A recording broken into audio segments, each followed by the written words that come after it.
Hey there, folks. This is Colin Chisholm. I'm your host. This is Streaming Wars. It's a thing. Welcome. Here we go. So today I wanted to chat about a show I've really enjoyed. It's available on Crave now, and I believe Paramount Plus. I don't know. I need to check out Paramount Plus. How is that? Let me know. Send me an email, colin.chisholm@herald.ca. Love to get your views on it. I just haven't taken it. Okay. Colin, that's for a different day. Today I want to talk about Star Trek Strange New Worlds. Now, recently in the more modern Star Treks, I haven't been particularly kind to them because, well, they haven't been very particularly kind to me as a Star Trek fan because they haven't been very good. However, Strange New Worlds, I should preface this. I admit to you, kind of given up a little bit on the whole modern Star Trek thing. I had leaned just into the nostalgia factor of like, you know what? I like the old shows. Maybe Star Trek just isn't for me anymore. And people were saying, Colin, no, you gotta, you know how I always say, if you have a recommendation, let me know. I'll check it out. So I finally checked out Strange New Worlds and oh my gosh, amazing. Finally, a good Star Trek show. It's episodic. It's fun. They have fun. Imagine fun in Star Trek. Who would have thought? It is great. It focuses in on Captain Pike of the U.S.S. Enterprise, played by Anson Mount, before Captain Kirk kind of lands himself in the captain's chair. And we've seen him previously in like the second season of Star Trek Discovery, but this is entirely focused on him and his crew and kind of their whole hijinks.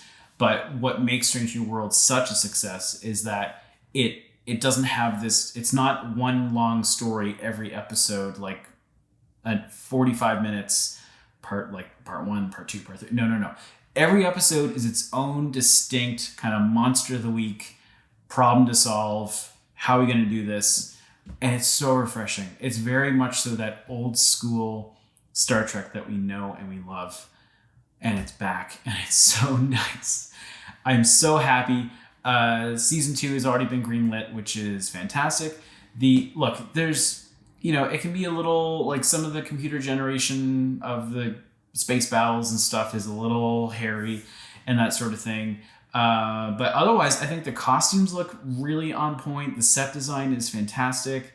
The actors they're just hamming it up, and it's so good.